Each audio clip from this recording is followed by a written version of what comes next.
Welcome back, everyone. So today I'm going to be talking about autoimmune issues. If you have Hashimoto's, rheumatoid arthritis, IBD, Crohn's, colitis, we're going to talk about all of that. How you can actually fix this. Coming from someone who's helped many individuals put their autoimmune issue into remission so they can finally lose the weight and get back to life and vitality.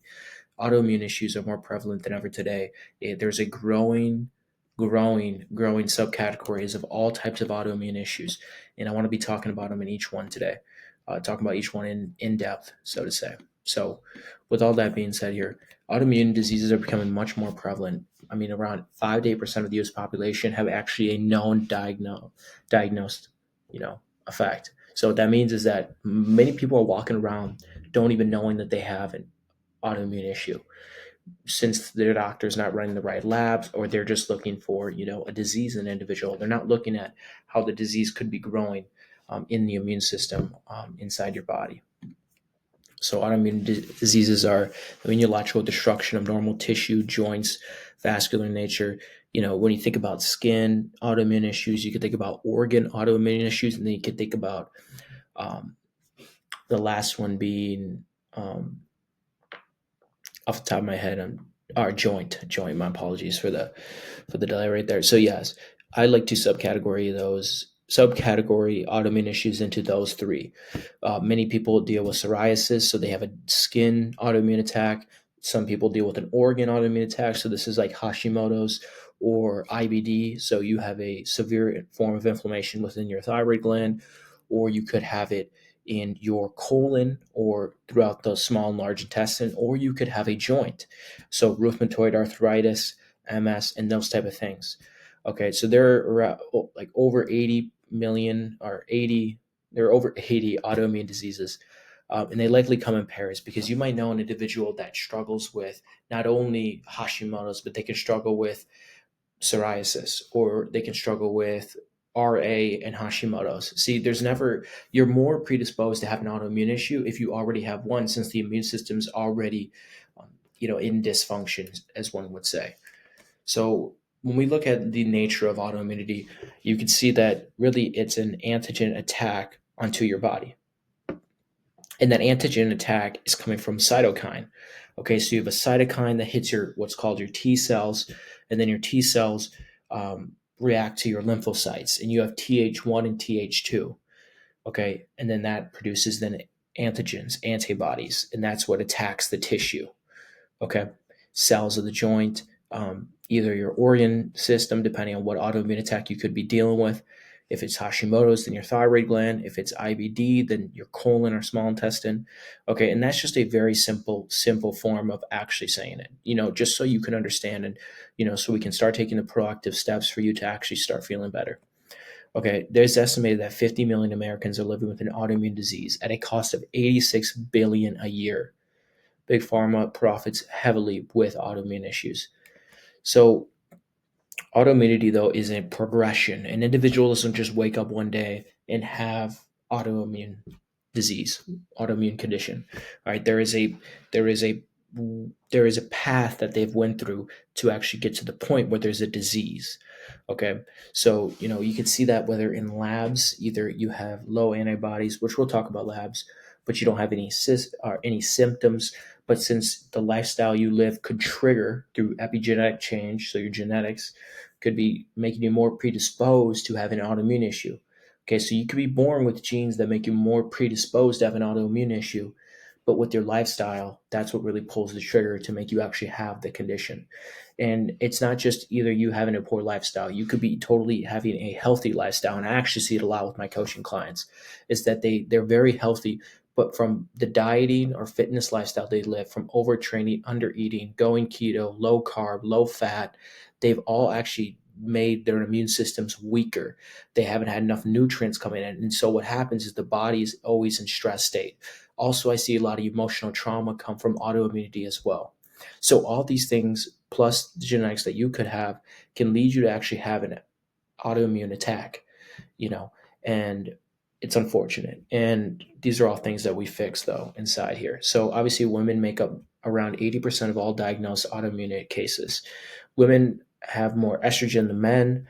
due to, their organs they have, like their breasts, their ovaries, and then their thyroid gland. But men also use for the thyroid gland and testes, but women just have more estrogen, and that actually affects the immune system, okay, through several different mechanisms. And then genetics, if you have a, already predisposed genetics, that could lead to it. And then the biggest one is environmental triggers. Okay, if you're dealing with an infection, if you're doing like nicotine or just normal drugs, because that is tobacco, that is poison to your body. Okay, if you're not eating, a good diet, if you're eating a sad diet, you're eating a lot of processed food, even if you're eating healthy food, but it's full of preservatives and things like that, that can lead to it. Not having enough sunlight. As you'll see and as you'll learn, vitamin D is a huge role in your immune system. You may know that by C19, but that will get more into it. Okay, stress. Okay, it's a big one as well. So a big thing is to know that genetics load the gun, but the environment pulls the trigger. So like I said, you could have predisposed genes that can make you more perceptible to an autoimmune issue. But what happens, how you actually get that chronic disease is by your environment. And with many of my clients, I see, food sensitivities being a top one. And a big one is also infections. So either someone's dealing with Epstein-Barr virus, or they're dealing with Lyme, unfortunately, or they're dealing with just some type of bacterial infection. So they're dealing with H. pylori or some type of overgrowth like SIBO and those type of things. So, like I said, there's categories of autoimmunity, and there's a lot of overlap in between them. Okay, because you can know someone with RA, rheumatoid arthritis, but then you can know someone who also have Hashimoto's, or they might have Graves, or they might have MS and Graves. Okay, if you know what I'm talking about, you know what I'm talking about. These are all things we fix.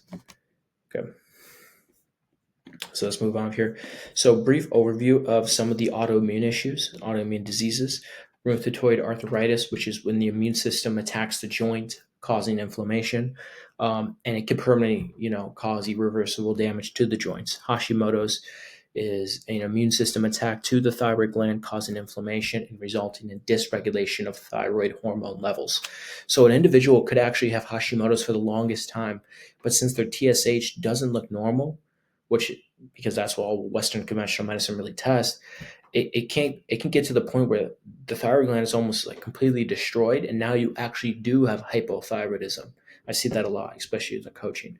Systemic lupus, okay. Inflammatory bowel disease is another big one I see inside a lot of individuals.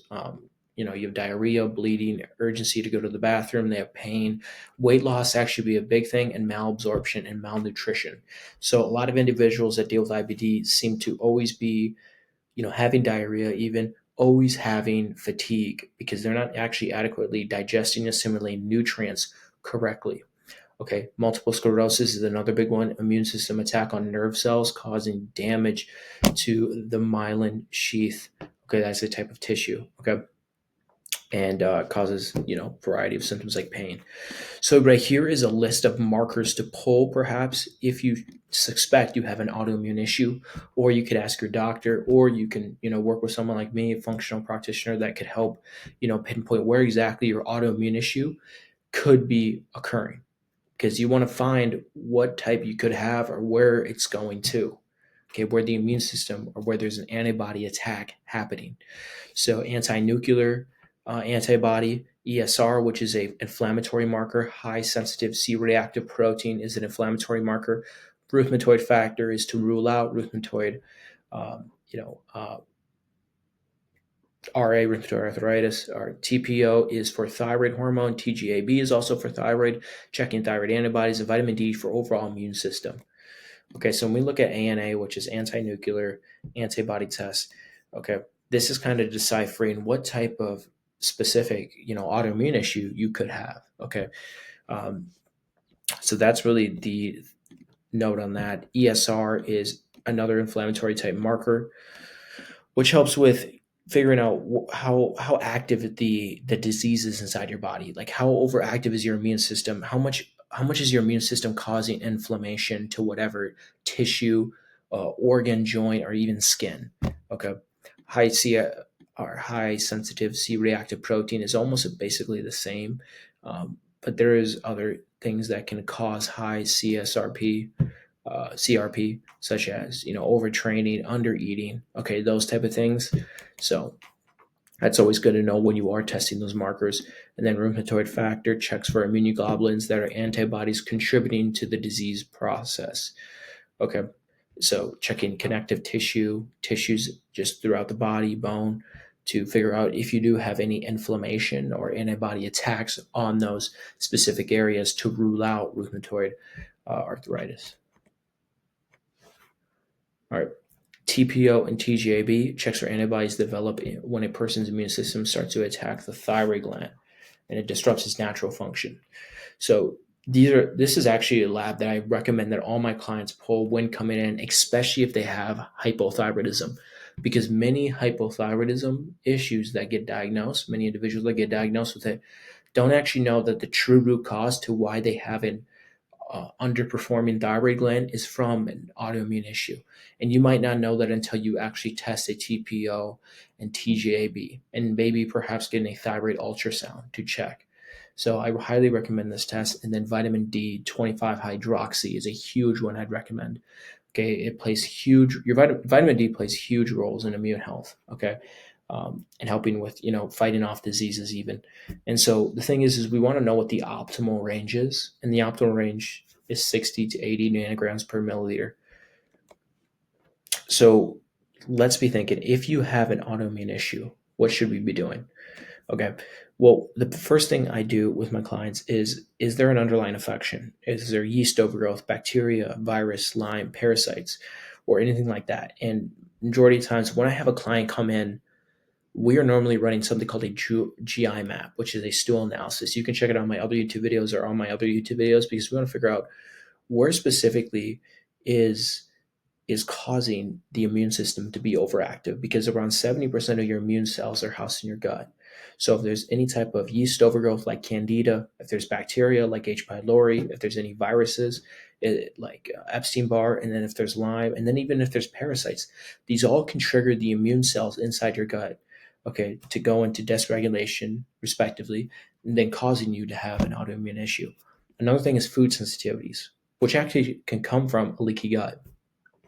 So this is actually something I also run with some of my autoimmune clients, especially if it's IBD or if it's Hashimoto's, because we want to figure out what foods could be triggering the immune system that then gives you the antibody attack. Okay, gluten's a big type of food that we remove nonetheless, because many gluten, or many people are non-celiac gluten sensitive. Okay, meaning they have a gluten sensitivity, or they have a sensitivity to gluten even though they don't have celiac, full-blown autoimmune celiac. Okay. And heavy metal toxicity is the biggest one as well. In the environment we live in today, the foods, the way they grow the food and everything, it just wreaks havoc on our guts, which then could cause autoimmune issues, but then it can wreak havoc on toxicity. So when you think about it, you have all this negative food that's getting sprayed with pesticides, glyphosate, and then you have the toxicity that comes with that. Now we're eating that food that destroys the microbiome, and then we're full of toxins. So it's no wonder. So this is why the first part of my process, I'm detoxing the body while also flushing the overgrowth of bacteria. Okay. Some of the things also is to remove some common food allergens and sensitivities. Okay. Gluten's a big one. So you don't have to get a full-blown MRT food sensitivity test to just remove some of these foods, because these are common ones. Okay. Soy, corn, dairy, eggs. And if you want to get specific answers, go to an MRT food sensitivity test. Another thing is ginger bombs. Okay. Increasing brightly colored fruit and vegetables. Okay. Because these are high in oxidants and polyphenols, meaning it has anti-inflammatory properties to help remove the oxidative stress that's probably in your body, in your cells, that's causing the immune system to be inflammatory. Okay. A big thing is also vegetable oils. I mean, that should be a given to remove, sunflower, sesame, canola, corn, palm oil is a big one as well. Added sugars, especially, because that could feed into yeast if you do have candida, and then limit caffeine and alcohol consumption. So the case that we just want to remove gluten is actually coming from clear evidence, because gluten is commonly removed for thyroid autoimmune disorders.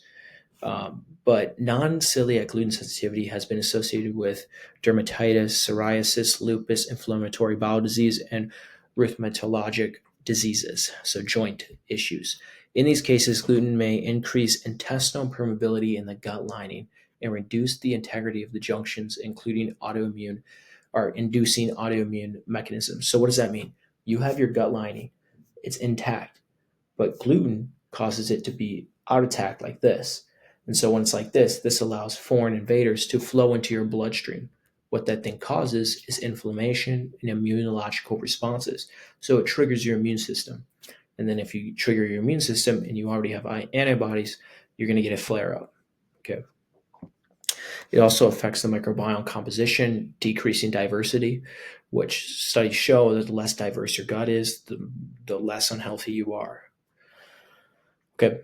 It also causes oxidative stress and affect epigenetic behaviors, the way that your genes are expressed, essentially.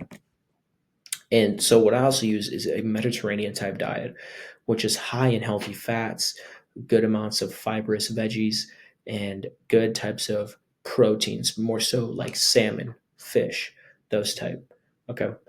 So that's something I really use inside all my coaching. And so when we look at the nature of autoimmune diseases, we see that we have increased permeability, which can cause nutrient deficiencies. Okay, gluten can upregulate that. Low fiber causes even leaky gut because you have low short chain fatty acids. Okay, and this is all. You can take a look at this, but these are some of the main causes of autoimmune issues. Okay, lifestyle management strategy. So the biggest thing is you want to support the gut microbiome with proper nutrition. You want to make sure you're removing the common food allergens, the sensitivities, while also eating a lot of anti-inflammatory foods to help get rid of any of the inflammation that could be residing in the GI tract, or to just help balance out the microbiome. Making sure that you get enough sleep. Okay, making sure that you're removing negative people out of your life, toxic relationships, and things like that to help manage stress, even address nutrient deficiencies, check all your B vitamins, and then all your fat soluble vitamins are the biggest one as well, especially if you have an IBD issue. Okay, physical activity, make sure you're not overdoing it. Epsom salt baths can help with all this as well. Meditation, breath work, even cold therapy. And then make sure that you're getting that sun/daylight exposure daily. Just taking a vitamin D supplement is not what you should be doing to get your vitamin D levels up. You should be going outside. You should be getting sunlight so your body can help stimulate the natural production of vitamin D. But as going into that, we should talk about some supplemental strategies that you can do to help with your autoimmune issue. Okay, so vitamin D is the number one, just like we talked about. Okay, so I suggest, excuse me, anywhere between 5,000 to 10,000 I use daily. Okay, the big thing is that vitamin D receptors are pretty much found in almost all immune cells. Okay. Another thing is glutathione. So you may know glutathione for its antioxidant effects, and that's exactly what it's great at. It helps clean out the old cells and puts in new ones, almost like autophagy, which is a whole different topic. But a lot of the things affect our natural glutathione production, like the SAD diet, processed foods, toxins in our environment, toxins that we put on our skin. Okay, medications even, and then a bunch of stress and illness. Stress depletes a lot of our essential nutrients and different types of reparative, you could say, I'd say minerals, you could say. And so what I would suggest is if you can do IV glutathione, definitely do that. But obviously not everyone has the access to that. So I suggest what's called a liposomal glutathione. So this is something that is bypasses some of the mouth or the digestive tract, just pretty much making you absorb it more efficiently and better. Probiotics could be very beneficial for a lot of autoimmune issues, but you want to make sure that you're not dealing with any types of overgrowth inside the microbiome. Another one is L-glutamine. Okay, this is going to help tighten the junctions with leaky gut. Okay, it's going to help boost your immune system as well. Resveratrol is a big one as well by reducing inflammatory markers inside your body. Okay, that's going to be a big one. As you can see in this research study here, they use resveratrol to help remove the inflammation within the small intestine, within the GI tract. in IBD issues. And then you have it here, it helps with pretty much your pancreas for type 1 diabetes. Okay, so resveratrol really helps balance out blood glucose levels even. So I'd recommend it. You can obviously find it in red wine, but I wouldn't put red wine in the same category as autoimmune issues. So I would perhaps, a lot of different foods carry resveratrol, but you could also be taking the supplement. And then last one is curcumin. So curcumin is a very good anti-inflammatory herb that helps with lowering inflammation, cytokines, and so much more. So if you found this video helpful, like, subscribe, comment, and if you're someone who's looking to take a root cause approach to your health, reverse your chronic health conditions, get to the root cause, then message me root cause today. As you can see here, I'll pull up the Instagram. We have tons of success stories here. Also follow me on Instagram if you do not. That's where I post majority of my content. So if you have any questions, just let me know, and I'd love to see you on the other side. Thank you.